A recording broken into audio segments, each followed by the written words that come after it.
Good morning mga ka-chicken. Update tayo ngayon sa ating munting manukan. Ito na lang sila guys, konti na lang kasi halos maubos nung last na nagbenta tayo dito. Yung nakaraan yung vlog ko, di ba? Yung tag weeks old, ay 1 week old at saka day old pa lang, yung kakapugad pa lang. Binili talaga ng ano natin, yung buyer. Nung una, tinanggihan ko sana yung buyer na yun kasi nga hindi ko pa naranasan na magbenta ng day old at saka 1 week old. Pero talagang nagpupumilit yung si customer kasi nga at least man lang may madala siya pauwi sa kanila kasi yung may gusto talagang mag-alaga sa kanila ng huluan, no, is yung asawa niya. Yun daw mahilig sa huluan, no. Tayo naman naawa tayo kaya binenta na natin. Kaya ito na lang talaga sila guys. Yung native natin, mga native natin, naubos sa pagbenta. Hinayang ako doon sa isang inahin na sama may benta yung native na inahin kasi, or yung Bisayang manok kasi ano siya, medyo malaki siya na klase ng pagka Bisayang manok. Tsaka ang galing niya magpisa ng mga itlog at mag-alaga ng sisiw. Pero ganun talaga guys kasi dinispose natin yung mga Bisaya, yung mga native kasi plano natin dito sa ating yard is na lang, yung alagaan natin is mga pure huluano at saka mga shamo at saka yung mga basilan. At saka nga pala guys, yung sa mga nagtatanong kung ano po yung trabaho natin, yung trabaho po natin is lang po, isa lang po tayong ordinary seaman. Opo. Tsaka hindi pa po, medyo bago pa lang tayo nag-umpisa kasi late na kasi tayo pagbarko kasi mahirap dahil na rin sa hirap ng buhay. Oo. Tsaka mahirap mag-apply pag walang backer. Yun pa yung totoo. Kaya pero inaabot po ako ng almost 3 years sa Manila kaka-apply. Opo. Before po ako naging seaman, marami po akong trabaho na napagdaanan. Dati po kasi nung hindi pa ako nakasampan ng barko, hindi po ako namimili ng trabaho. Nasubukan po nating maging sales clerk.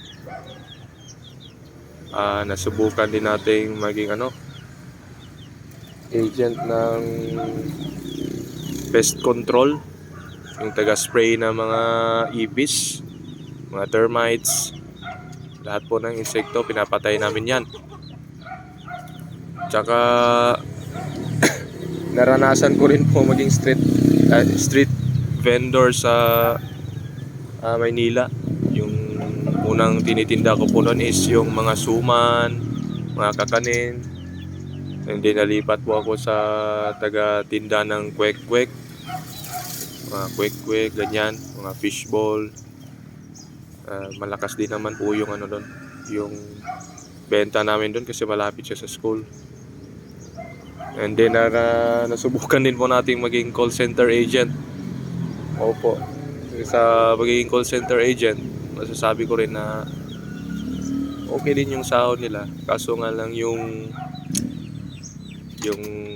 klase ng trabaho nila is medyo mahirap kasi panggabi. O pag hindi ka sanay sa puyatan or masakitin ka, medyo tagilid ka doon kasi hihina yung immune system mo kasi nga kulang ka sa tulog. Yung gabi mo is yun yung nagiging mo, umaga. Yung umaga mo nagiging gabi mo kasi yun yung time na matutulog ka. At saka ibang iba po yung tulog sa gabi kaysa umaga. Opo, hindi po tayo dito nagyayabang kasi wala naman dapat ipagyabang doon sa mga naging work experiences ko. Sinabi ko lang po na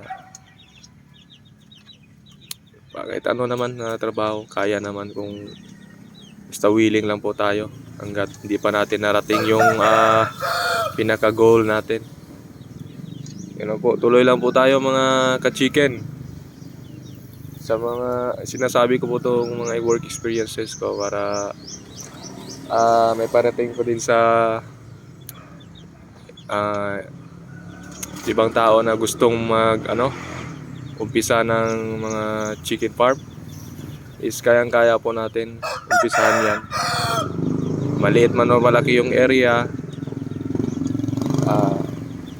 kaya po yan. Basta willing lang po tayo. Kagaya nitong ko guys, yard ko na maliit lang naman to, pero plano natin na i-extend to dun sa unahan. Kasi pwede pa naman tayo makapag-extend dito. May space pa naman tayo. Yun lang po mga ka-chicken. Sa mga inspired po dyan na gusto mag-umpisa ng chicken farm, umpisahan nyo na po. Kayang-kaya nyo po yan. Kung kaya ko, kaya nyo rin po. Mas lalong kaya nyo po. Sayang nung time na marami pa yung manok natin, hindi pa tayo nakapag-umpisang upload ng mga videos. Kaya ito na lang yung natitira sa ating ngayon, yard. Konting-konti na lang po. Hopefully after 3 to 6 months dadami na ulit to. Ayan, kasi yung mga prepare natin for materials medyo maliliit pa. Nasa mga 4 months pa to.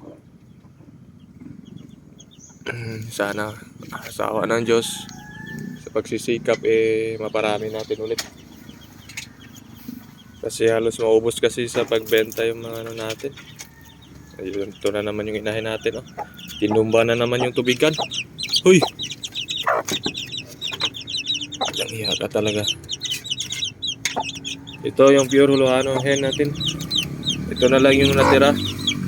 Kasi yung nakaraan, yung mga kapatid dito, day old pa lang binili na. Pinugad ko sa umaga, sa tanghali may bumili na.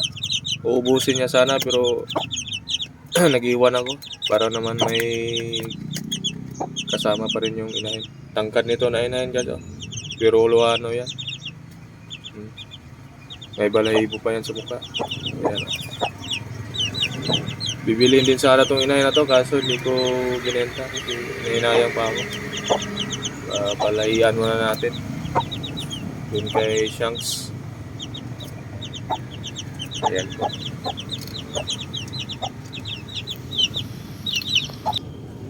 Ito naman din yung yung Shamu Tanaka natin. Malalaki na rin sila. Nasa 1 month na rin ata to sila dito mula nung ma-acquire ko. Ayan, malalaki na. Future din natin to, breeders or materials din. Ayan malalaki din naman. Ayan. So ayan na rin, lumaki na din sila. Meron din po tayong isang naglilimlim dito, yung abuhin natin. Ayan, malapit na rin to mamisa. Ayan. So yun lang mga ka-chicken. Sa mga dyan, may plano, may balak na mag-umpisa ng chicken farm, umpisahan nyo na po. Kayang-kaya nyo po. Tulungan po tayo dito. Mag-upload din po ako ng mga videos na makakatulong para po sa pag-uumpisa ng chicken farm. Kahit ano pong estado natin sa buhay, kayang-kaya natin po mag-alaga ng manok. Madali lang po yan. Parehas lang po tayo dito. Ayan na po si Shanks, yung broadcock natin. Ayan na. So, yun lang mga ka-chicken ang update natin ngayon. Maraming salamat po sa panonood. Hopefully hindi po kayo magsawa. And hopefully nakatulong po sa inyo yung videos na to. Comment lang po kayo kung ano po yung kailangan nating ma-improve or kung may katanungan po kayo. And again, maraming salamat. God bless.